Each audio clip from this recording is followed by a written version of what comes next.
name is Princess. And my name is Stephanie. Our topic today is about relationships. Okay, so I'm going to ask some questions. Okay. How do you keep a healthy relationship? A good relationship basically based on truth, sincerity, and a good friendship things. But that's what keep it healthy, because if I don't like something, I tell you, listen, I don't like this, and then if we can, we can work it out, find another way to work things out. And then also, you don't really hide everything. Anything you have to say, if something is bothering you, you have to be open with your spouse or your boyfriend. Because if you hold everything in, and then you get angry, get frustrated, and then you start fighting. So if something happened that you're not too happy about it, it's always good to be open with your your boyfriend or your spouse. Are you happy in a relationship as right now? Well, I'm content with the relationship, because happiness is something that will come from you. You have to make yourself happy. A man can't make you happy unless you make yourself happy. You have to be in peace with yourself, love yourself, and then spend time with yourself. Embrace yourself. And that will allow you to be happy, and then to be loved, and then to love someone. When I come home, okay, go out in the movie, we can cook together, we can take a long walk in the park, we can exercise together, we can play music, we dance, because I love dancing. And there's a lot of things you can do with your partner.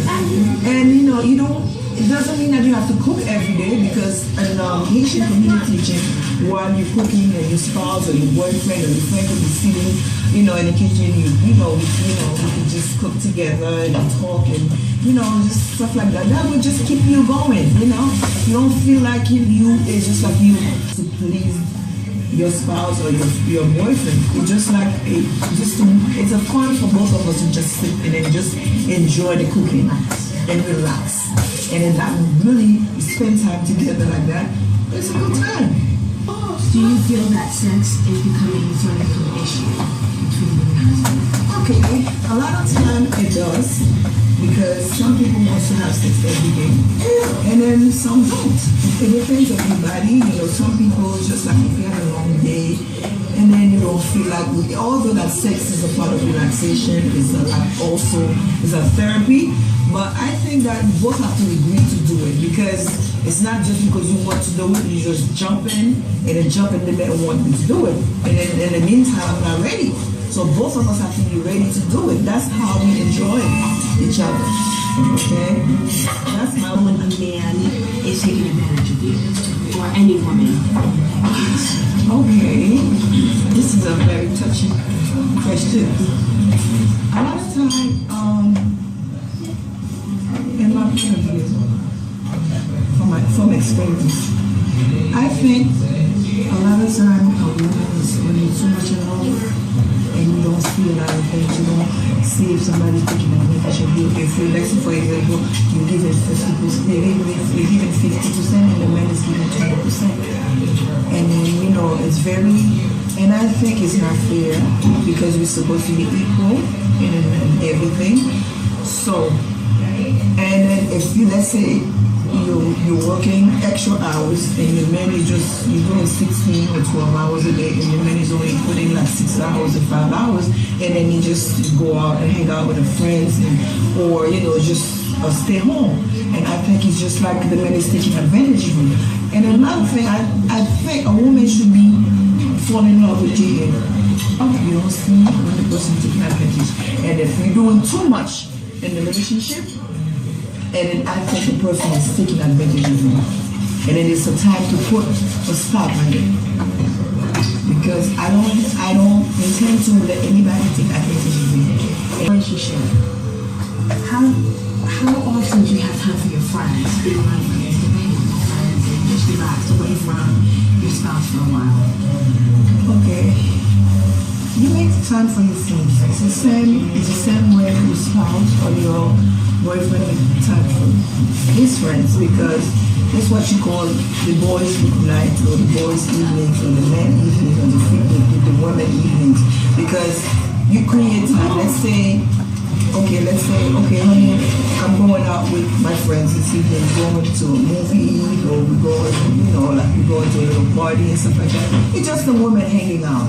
The men doesn't have to be there. Just you don't have to keep looking, in your bag to see if your spouse is watching you or whatever.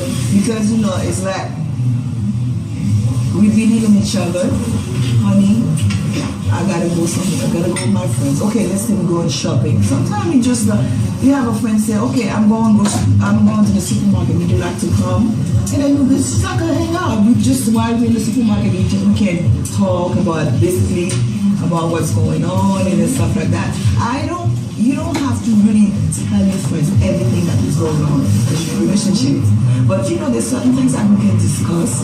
We can exchange ideas and stuff like that.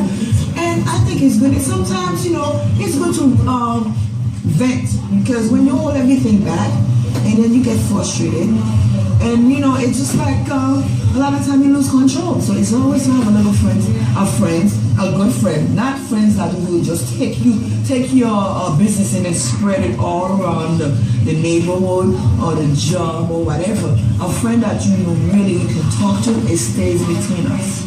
Okay? And I think being the female family, how do you keep your family together? Being busy with a wife and being a mother and being a co-worker, how do you make time for your family, keep your family together in check?